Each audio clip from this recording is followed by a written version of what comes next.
도내에서 코로나19 확진자가 계속 발생하는 가운데 방역당국은 광화문 집회 참가자 명단 확보에 어려움을 겪고 있습니다. 청주시는 참가자 명단을 제출하라는 행정명령을 내렸습니다.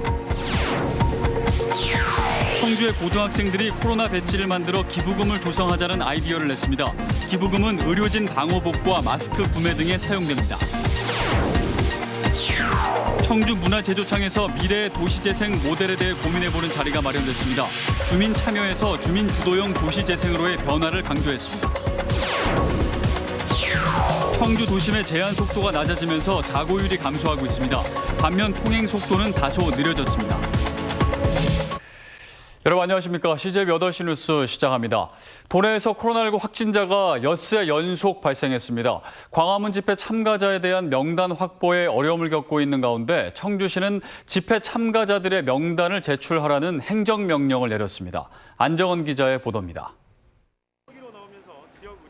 도내 코로나19 확진자가 1명 더 늘었습니다. 충주에 거주하는 20대 A씨로 지난 15일부터 발열 증상이 있었던 것으로 알려졌습니다. A씨는 평소 강원도 원주에 있는 체조교실을 다녔는데 그곳에서 다수의 확진자가 발생하자 검사를 자청했고 오늘 양성 판정을 받았습니다. A씨는 발열 증상이 나타난 이후 충주가 아닌 포항 고향집에 머물러 왔습니다. 확진자의 직장 동료 18명으로 확인이 되어 이들이 확진자와 실제로 밀접한 접촉이 있었는지의 여부는 현재 확인 중에 있습니다. 광복절 연휴 이후 엿새 연속 충북에서 발생한 확진자는 모두 11명.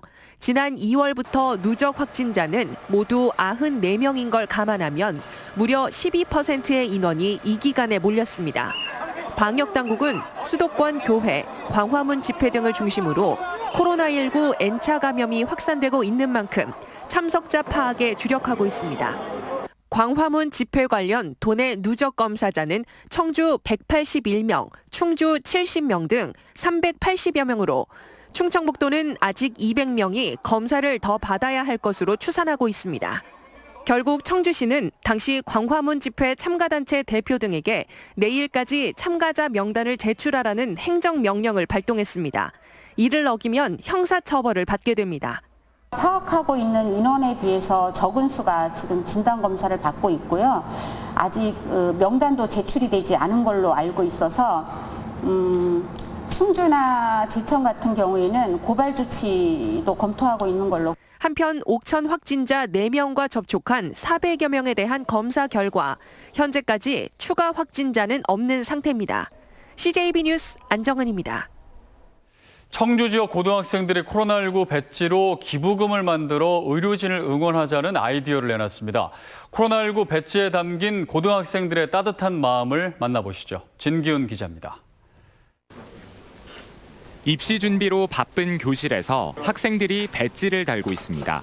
의료진과 학생, 시민의 모습이 새겨진 이 배지는 청주 지역 고등학생들이 제작한 겁니다. 밤낮 없이 방역의 최전선에서 전염병과 맞서 싸우는 의료진들에게 조금이라도 보탬이 되고자 코로나 배지를 만들어 기부금을 조성하자는 아이디어를 낸 겁니다. 학생의 신분으로서 같이 고민을 하다가 이제 저희 학생회에서 배지 같은 걸 이제 만들어서 이제 기부금을 좀 보탠다면 도움이 되지 않을까. 기부금은 충북 적십자사에 기부돼 의료진 방호복과 마스크 구매 등에 사용됩니다. 의료진 응원뿐 아니라 학생들 스스로 방역 수칙에 대한 경각심을 높이자는 의미도 담았습니다. 친구들의 따뜻한 아이디어에 많은 학생들도 배지를 구매하며 선뜻 동참하고 있습니다. 코로나19 사태에 대해서 도움을 줄 수 있다는 걸 기획했다는 것에 대해서 굉장히 기쁘고 저도 또한 이 기부에 함께 참여할 수 있어서 굉장히 기쁩니다. 학생들은 다음 달부터 SNS를 통한 코로나19 극복 캠페인도 진행하기로 했습니다. 코로나19로 전례 없는 학교 생활을 하고 있지만 자신보다 더 고생하는 사람들을 위한 일을 할 수 있다는 게 그저 기쁘다고 말합니다. 저희가 아무리 힘들어봤자 이분들의 힘듦에 비할 바도 아니기도 하고 학생이기 때문에 할 수 있는 일이라고 생각하거든요. 그래서 힘든 시기이지만 오히려 더 뿌듯하고 제 자신이 자랑스러웠고. CJB 뉴스 진기훈입니다. 기존의 도시 재생은 도심 공동화 문제를 해결하고 낙후된 지역을 개발하는 대책으로 주목을 받았는데요. 청주 문화제조창에서 미래의 도시 재생 모델은 어떻게 나아가야 하는지 고민해보는 자리가 마련됐습니다. 김기수 기자입니다. 청주의 대표적인 도시 재생 모델은 바로 문화제조창입니다. 지역 경제를 이끌었던 담배 공장인 연초제조창이 문화 중심지로 탈바꿈한 겁니다. 재개발, 재건축과 같이 싹 쓸어버리고 새를 짓는 게 아니라 기존에 있던 잔존 요소를 가지고 재생으로 한번 해보겠다. 도시재생 사례를 공유하고 도시재생 뉴딜 시즌2의 비전을 선포하는 2020 도시재생 심포지엄이 문화제조창에서 열렸습니다. 미래 도시재생은 주민 참여에서 주민 주도형 도시재생으로의 사업 필요성을 강조했습니다. 그 지역에서 살아가는 것이 바로 그 주민들이기 때문에 그 주민들이 주도가 될 수 있도록 우리가 끊임없이 도시재생의 방향들을 고민해 가야 될 것입니다. 또한 경제성은 물론 지역의 고유성과 특색이 접목된 문화 도시재생도 강조했습니다. 상위문화도시 관련해서는 단지 이것이 지역 주민의 만족, 또 삶의 질 개선 이것뿐만 아니라 지역 경제 활성화에도 도움이 줄 수 있는 코로나19와 같은 기후 환경 변화를 고려한 도시재생에 대한 의견도 나왔습니다. 그리고 산업도 활성화시켜내지만 결국 그것이 어떤 철학과 가치 안에서 있어야 될 건가, 그런 점에서 저는 기후위기 문제나 이 환경, 지속가능성의 문제를 이제는 도시재생에 정확히 담아야 된다. 문재인 정부 100대 국정과제인 도시재생 뉴딜 사업이 또 한 번의 진화를 앞두고 있습니다. CJB 뉴스 김기수입니다. 요즘 청주 도심에서 운전을 하다 보면 제한 속도가 낮아진 도로 구간이 종종 눈에 띄는데요. 이 달리는 속도가 낮아지니 사고율도 감소하고 있습니다. 반면 통행 속도는 다소 느려졌습니다. 조용관 기자입니다. 청주시 율량교 사거리입니다. 이곳에서 내덕 7거리까지 0.93km 구간의 제한 속도가 시속 60km에서 50km로 낮아졌습니다. 인근의 사창 사거리에서 강서 사거리 구간도 60km에서 50km로 하향됐습니다. 청주시 내 31개 노선 89.6km 구간의 속도가 시속 10km에서 많게는 30km까지 낮아졌습니다. 제한 속도를 낮추니 교통사고도 줄었습니다. 상당과 내덕 사거리 2개 시범 구간의 교통사고 건수가 이전 3년 평균과 비교해 27.5%, 보행자 사고는 18건에서 6건으로 66.7%가 감소했습니다. 교통사고 사망자 수가 훨씬 많은 대폭으로 감소할 수 있기 때문에 9월 1일부터 전면 시행 예정이고 추후에 오창, 오송 등으로 확대 검토 중에 있습니다. 반면 통행 속도는 시속 28.2km에서 26.3km로 2km가량 느려졌습니다. 운전자들이 조금만 천천히 가고 조심하면 사고도 줄이고 모두 이렇게 안전하고 좋은 거니까. 키로수가 어느 정도 이렇게 좀 맞춰야 되는데 갑작스럽게 50km, 30km 막 이렇게 떨어뜨려 나가지고 최고 운전하는 사람들은 몰라요.